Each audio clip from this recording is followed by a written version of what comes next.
Olá, alunos do curso FIC Horticultor Orgânico. Nós falamos, sobre preparo de solo, sobre produção de mudas, sobre manejo de plantas daninhas, pragas, doenças. Falamos sobre irrigação.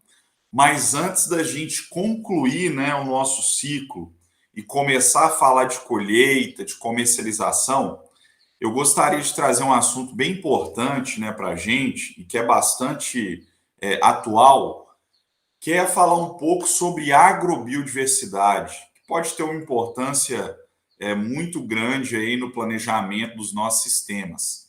Então, hoje eu vou falar um pouco sobre variedades crioulas e sobre as punk, tá? E a importância aí, dessas fontes de agrobiodiversidade dentro dos nossos sistemas.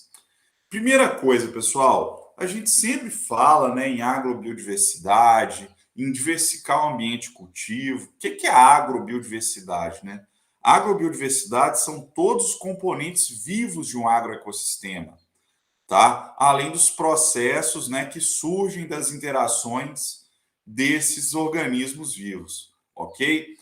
Então, pessoal, aqui eu destaco o seguinte: a agrobiodiversidade ela vai muito além das plantas, tá? E ela vai muito além também do seu ambiente aí de cultivo, do seu canteiro, do seu talhão, tá bom? Então, todos os componentes que envolvem, a agrobiodiversidade da propriedade são extremamente importantes para o equilíbrio, tá? São extremamente importantes para que o seu sistema funcione bem, ok? É por isso que a gente tem que ter muita atenção com a área de proteção permanente, com a reserva legal, que isso tudo vai ter uma interferência direta na produtividade do seu sistema, ok? Mas o que é a agrobiodiversidade vegetal, tá? Quando a gente está falando de agrobiodiversidade vegetal. Aí eu vou estar falando das plantas cultivadas convencionais, das hortaliças que a gente está sempre aí discutindo, mas eu estou falando também das cultivares crioulas, das punk, além das plantas espontâneas, tá bom? E hoje nós vamos falar então, em específico das cultivares crioulas e das punk. Pessoal, vamos começar pelas variedades crioulas, que aí alguns aí já devem conhecer, mas que para outros é algo novo. O que é uma variedade crioula, pessoal? Variedade crioula, é aquela variedade de alguma espécie vegetal que foi desenvolvida por agricultores, pelos próprios agricultores familiares, por assentados de reforma agrária, por indígenas, e que vai ter características bem definidas e que são resultado, essas características dessas espécies crioulas são resultados aí de longos períodos de seleção que foram feitas, que foi um longo período de seleção, essa seleção que foi feita por esses próprios agricultores, por esses próprios indígenas, tá bom? Então, é um material genético, é uma planta que ela passou por um processo ali de melhoramento, de seleção de características que foi feito pelos próprios agricultores, tá bom? E aí, aqui no ambiente acadêmico, aqui na universidade, a gente chama de variedade crioula, a gente chama de variedade local, de variedade tradicional, de landrace, chama de etnovariedade, tá? Mas os produtores, geralmente, chamam essas variedades crioulas de semente de paiol, de semente antiga, ou mesmo de semente do pai ou semente do avô, tá? É aquele material genético aí, que foi produto de anos e anos de seleção, feita pelo próprio produtor. Ele via ali, que uma planta tinha alguma característica interessante, daí ele guardava, parte daquelas sementes ou parte daquele material propagativo para ele cultivar posteriormente, tá bom? Essas são as variedades crioulas. E quais são as vantagens, pessoal? E por que a gente está tendo essa aula? E por que é interessante a gente pensar nessas espécies para estar trazendo para dentro da nossa horta, para estar trazendo para dentro do nosso sistema, pensando em diversificar, né, o nosso ambiente de cultivo.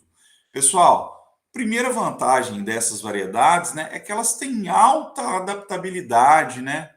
Isso aí é um fruto de seleção feita durante várias gerações. Então, o pessoal foi selecionando, né, plantas mais resistentes, plantas mais produtivas, plantas mais eficientes para absorver nutrientes, né, que não apresentavam sintomas de deficiência, tá? Então, essa seleção, né, feita ao longo de gerações, começou lá com o avô, aí o pai também fez essa seleção, aí, né, a geração atual também trabalha nessa seleção, garante a essas plantas uma alta adaptabilidade. Além disso, né, geralmente, nesse processo de seleção, o produtor buscava plantas, né, mais resistentes ao ataque de pragas e doenças. Então, geralmente, essas variedades crioulas são mais resistentes ao ataque de pragas e doenças.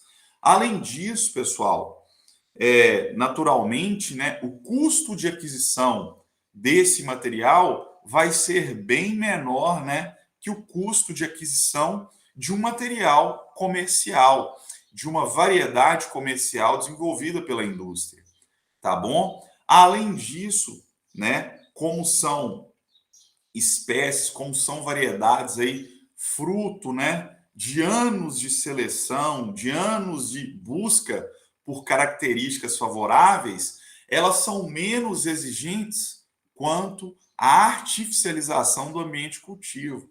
Ou seja, elas são menos exigentes com adubação, elas são menos exigentes com irrigação, né? Elas conseguem produzir num ambiente mais próximo do natural, em condições menos artificializadas, tá bom? E além disso, pessoal, essas variedades crioulas, elas têm, né? Isso tem sido reconhecido cada vez mais. Elas têm uma relação direta com a segurança e com a soberania alimentar, né? Quando os próprios produtores conseguem produzir as suas sementes, né? Produzir o seu material de propagação, isso traz autonomia e isso traz soberania, ao contrário do que ocorre, né, quando ele depende lá da produtora de sementes, da produtora de mudas, e esses materiais são comercializados em preços, né, que excluem parte dos produtores. Então, essas variedades têm importância muito grande nisso. Além, pessoal, além do papel, né, dessas variedades na manutenção do conhecimento local e tradicional. Porque grande parte, né, dessas variedades, elas são cultivadas com técnicas, com práticas que são características, né, e que são algo relacionado ali também, né, às várias gerações de agricultura, às várias gerações ali de experimentação, de ver o que dá certo, o que não dá certo. Então, né, essas variedades são muito importantes também para essa manutenção do conhecimento local e tradicional. E a principal desvantagem, pessoal, dessas variedades crioulas é que elas geralmente vão apresentar um desenvolvimento e produtividade variáveis, tá bom? Então, essa é uma das desvantagens. Muitas vezes o desenvolvimento não é homogêneo e a produtividade pode ser variável. Só que, né? Só que pensando em questões, né? Que vão muito além de produtividade e que vão muito além, né, daquela lavoura homogênea, completamente igual, e a gente inclusive reconhece que isso não é benéfico. Essas variedades, né, elas podem nos ajudar muito, pessoal. Elas podem nos ajudar muito, tá bom? E como que elas são obtidas, né? Como que esse material é obtido? Conforme a gente já falou, né? São cruzamentos ali, cruzamentos e a seleção, né, de material ao longo de sucessivos cultivos por diferentes gerações de uma mesma comunidade em um mesmo local. Então, o pessoal está ali selecionando planta há décadas, né? Eles estão buscando características favoráveis há décadas, né? Então, são plantas altamente adaptadas àquela condição, ok? E os exemplos que nós temos, né? Sempre quando a gente fala em variedade crioula, pessoal, a gente pensa no milho. A gente pensa no milho, a gente pensa no feijão também. Só que existem, né? Existe tomate crioulo, cenoura crioula, batata crioula, tá? A gente tem que ir atrás, né, desses materiais. Uma desvantagem, né, e talvez a principal desvantagem, porque aquela questão lá da produtividade, ela tem se mostrado, né, que essas variedades são altamente produtivas, tá bom? A questão é que essa produtividade, ela não se dá ali no mesmo momento, né? Você tem que colher mais de uma vez, mas o que acontece? A grande desvantagem, né, é que são geralmente são materiais que estão fora do padrão comercial que a gente, né, entende como algo mais favorável ao comércio. Só que, no entanto, pessoal, existe um movimento muito forte, principalmente em grandes cidades, de quebra desse padrão, tá? Esse padrão do tomate comercial, lá vermelhinho, brilhando, o padrão da cenoura, o padrão da batata, tá? Então isso está sendo quebrado. E muitas pessoas já estão buscando esses produtos, mesmo, né, eles tendo formato diferente, cor diferente, e na maioria das vezes, pessoal, eles têm um sabor característico que é muito mais atrativo do que o que a gente encontra nas variedades comerciais, tá? Então façam isso, né? Busquem, vejam se tem alguém na região de vocês que trabalha com essas variedades, porque é algo muito interessante, ok? Pessoal, vamos falar agora das punk, tá? E é das punk mesmo, não tem plural, tá bom? Não tem um S ali no final. O que são as punk, pessoal? Punk, né? É uma sigla que significa planta alimentícia não convencional, tá? O que é essa planta alimentícia não convencional? São plantas alimentícias que não são usuais para a grande maioria da população, tá? Que a maioria das pessoas não conhecem, tá? São plantas que em outro momento, muitas delas, né, eram amplamente consumidas, mas que hoje, né, por uma série de mudanças aí nos hábitos alimentares, elas perderam espaço, tá? Além disso, né, esse termo punk, ele é utilizado também para definir usos culinários pouco comuns de uma planta convencional. Aí nós temos os exemplos ali, né? Peixinho, guaco, carqueja, azedinha, várias plantas, tá? Várias plantas que nós chamamos aí de punk. Além disso, né, nós temos uma punk bem famosa, que é a Oropronobis, a taioba, né, a planta que tem ganhado muita atenção, principalmente aí pela alta gastronomia, tá? Principalmente pelos chefes de cozinha que têm utilizado muita taioba em restaurantes de culinária contemporânea. E além disso, né, falando dessa terminologia punk para usos pouco convencionais, quando eu faço, por exemplo, um umbigo de banana, o umbigo de banana é punk. Quando eu faço um refogado de mamão verde, ou mesmo quando eu uso o caule do mamão para produzir um doce, isso também é punk, né? São usos pouco convencionais de uma planta conhecida, ok? Então essas são as punk. E aí existem definições anteriores a esse termo punk, né? O pessoal chamava, ou ainda chama, né, de plantas alimentícias alternativas, plantas alimentícias silvestres, plantas alimentícias nativas, plantas alternativas regionais ou mesmo de hortaliças tradicionais, tá bom? Pessoal, e por que, né, essas punk elas têm recebido maior atenção e a gente precisa, né, considerar o cultivo das punk na nossa horta, principalmente pensando em questões de mercado também.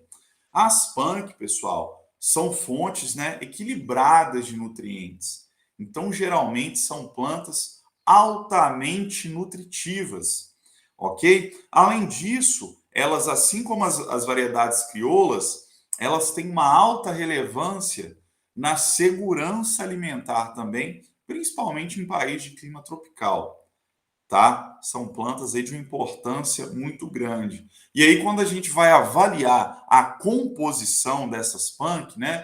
O pessoal observou que são plantas riquíssimas em vitaminas A, B e C, são ricas em sais minerais, tá? São ricas também em substâncias funcionais. Então, essas plantas, né? Elas têm recebido muita atenção por uma série de questões e principalmente, né, pelo fato de a cada dia que passa, né, as pessoas estarem buscando formas mais saudáveis de alimentação. E por isso, né, tem ocorrido um resgate dessas punk, ok? E aí, como um exemplo aqui, pessoal, né, nós temos o buriti, que é um fruto do cerrado, que é uma punk também, e é o fruto com maior teor de carotenoides conhecido, tá? O carotenoides, né, é uma substância aí que faz muito bem para a nossa saúde. E aí um outro exemplo que a gente tem, que é muito bom também, pessoal, é do Ora pronobis. O Ora pronobis é uma das plantas que a gente conhece que tem o maior teor de proteína que existe. Teor de proteína no Ora pronobis é uma coisa impressionante. Então, em tempos, né, um pouco mais difíceis, igual esse que a gente está vivendo, né, que as pessoas têm uma certa dificuldade, né, para adquirir proteína de origem animal, essas plantas podem assumir um papel, né, e estão assumindo um papel muito importante na segurança nutricional aí de várias pessoas. Ok? Além disso, pessoal, essas punk elas têm uma alta variabilidade genética e alta adaptabilidade às mais diversas condições de cultivo, tá? Então você consegue cultivar essas plantas sem ter que fazer muitas intervenções no ambiente, tá bom? E aí, como, né, só para a gente dar alguns exemplos, né, de algumas pães que têm sido muito utilizadas aí na culinária contemporânea, né, e que foram muito utilizadas em outros tempos, nós temos o Ora pronobis, né, a capuchinha também é uma planta que tem sido muito utilizada, né, tem feito muito sucesso aí e que tem sido, inclusive, né, comercializada em grandes centros. Nós temos também além da taioba, né? Outra planta que tem recebido muita atenção também, que inclusive é nativa da Mata Atlântica, tá? Pessoal, então vamos retomar, né? Falamos de variedades crioulas, falamos de punk, vamos falar, né? Por que essas plantas são importantes? Por que a agrobiodiversidade é importante? Conforme a gente viu, né? Essas plantas, pessoal, elas podem ter um papel, né? E elas estão tendo um papel direto na segurança e na soberania alimentar, tá? Então, esse resgate ele é muito importante, pensando em questões de segurança alimentar e nutricional e pensando também em soberania alimentar, tá? Que a gente consegue produzir, né, essas plantas de uma forma autônoma, sem depender de indústria de sementes, sem depender de todo aquele pacote tecnológico da agricultura convencional, tá bom?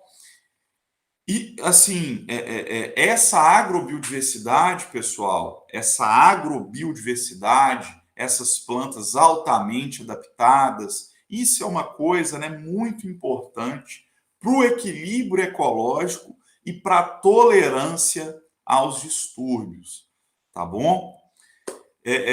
Além disso, pessoal, esses materiais aí da agrobiodiversidade vegetal são componentes, né, da alimentação e da cultura de diferentes povos, né? Além disso, esses materiais, né, eles foram recentemente conhecidos como bens fitogenéticos, ou seja, né, essa fonte de diversidade é um patrimônio da humanidade e que estava altamente ameaçada pelo que a gente chama de erosão gênica.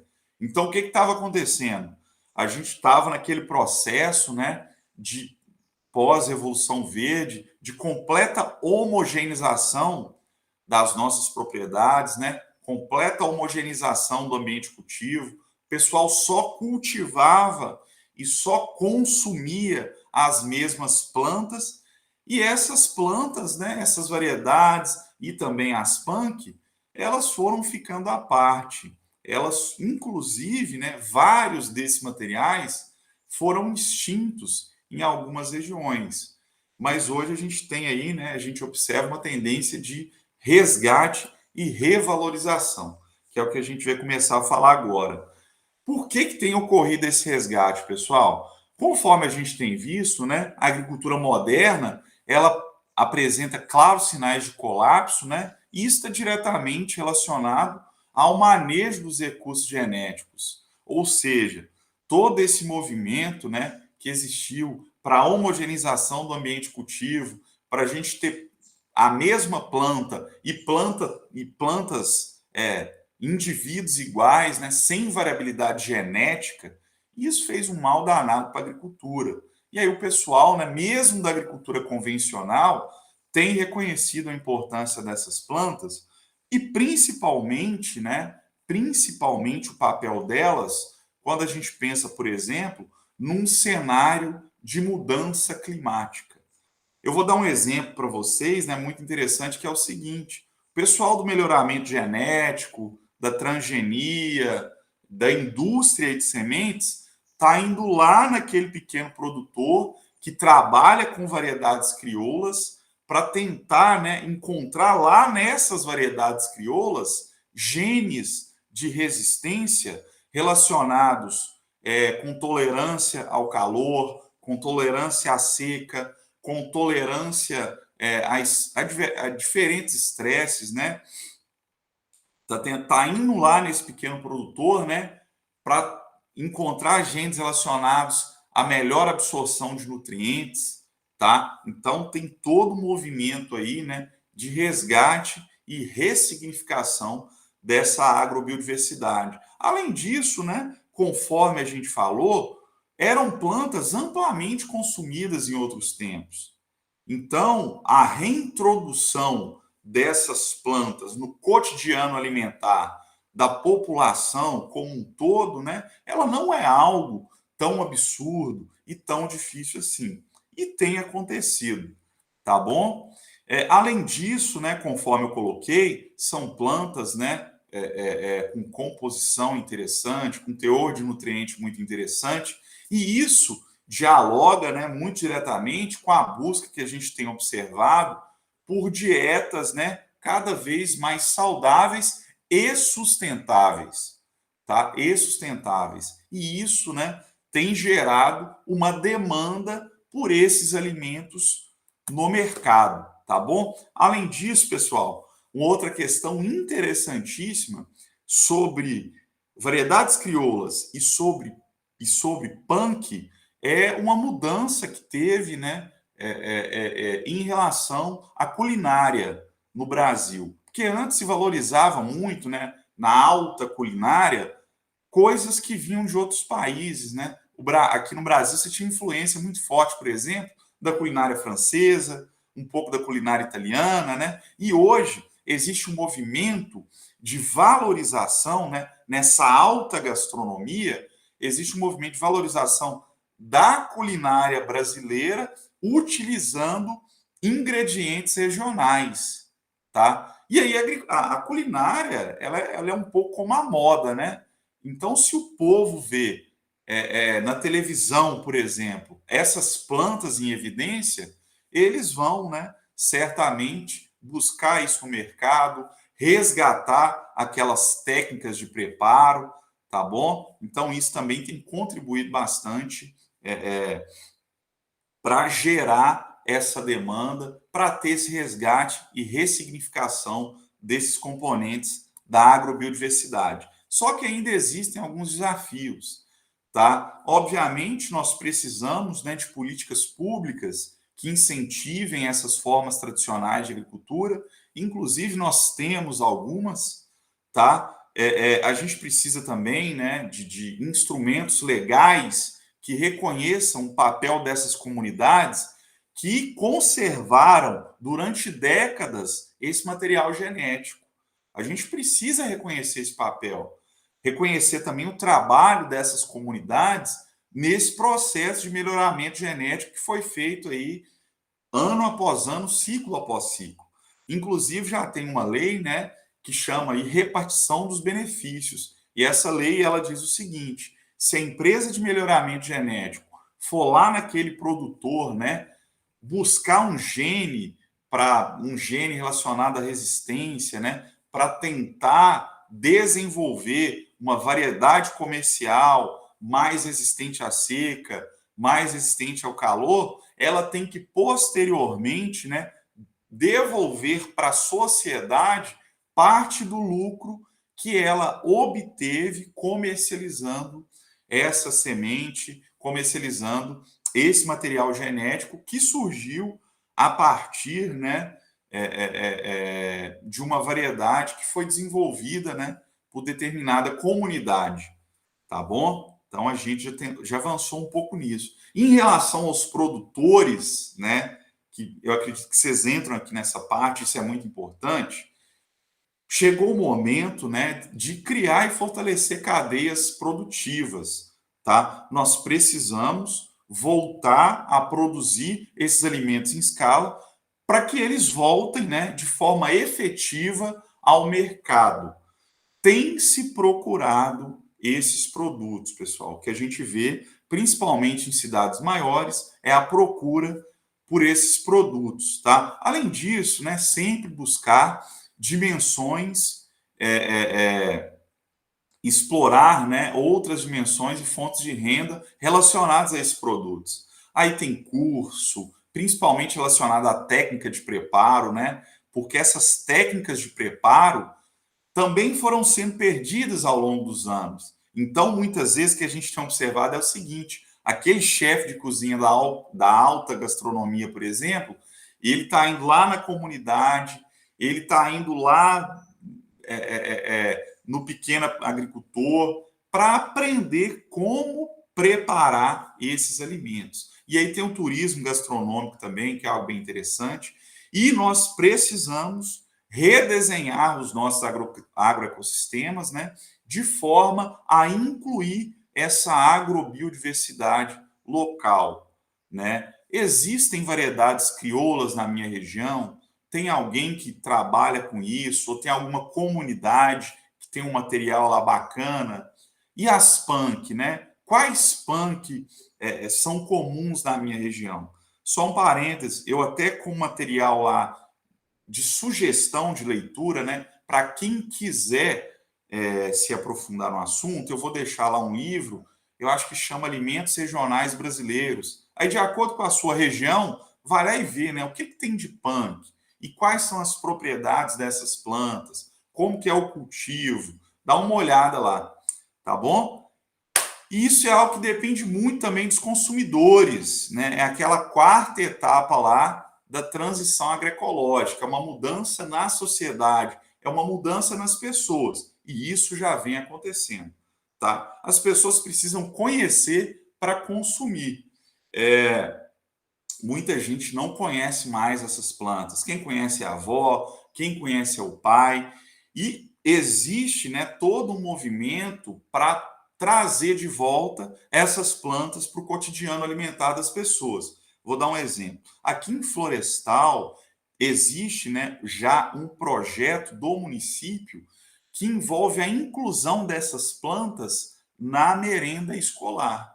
Então, na merenda escolar aqui, né, no cardápio das crianças, essas plantas estão inclusas. E muitas vezes, no acordo de fornecimento dessas plantas, né, desses produtos que a prefeitura tem com os produtores, está incluso ali também um momento onde os produtores vão na escola falar um pouco sobre essas plantas, tá? Então isso passa também pela educação.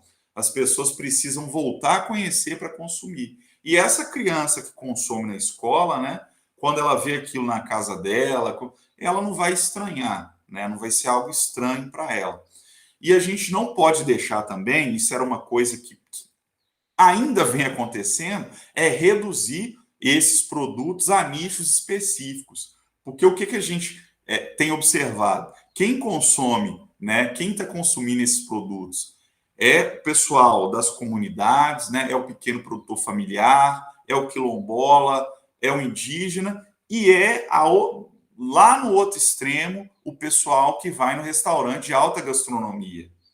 Então a gente precisa preencher esse espaço aqui, né? A gente não pode reduzir isso a nicho específico. Todo mundo, né, tem que voltar a ter acesso a esses alimentos. Isso passa, né, pelo resgate das técnicas que a gente tinha falado, que foram sendo perdidas ao longo do tempo, né? E novamente, é algo que depende de escolhas individuais, ou seja, depende muito do consumidor, porém, demandas, né, o que a gente tem observado é isso, demandas tendem a gerar ofertas. Então, se as pessoas estão procurando, essas plantas estão voltando para o mercado, né, e é algo legal para a gente tentar atender, né, para a gente incluir nos nossos sistemas, pensando em diversos benefícios muito além das questões de mercado, que também são interessantíssimas.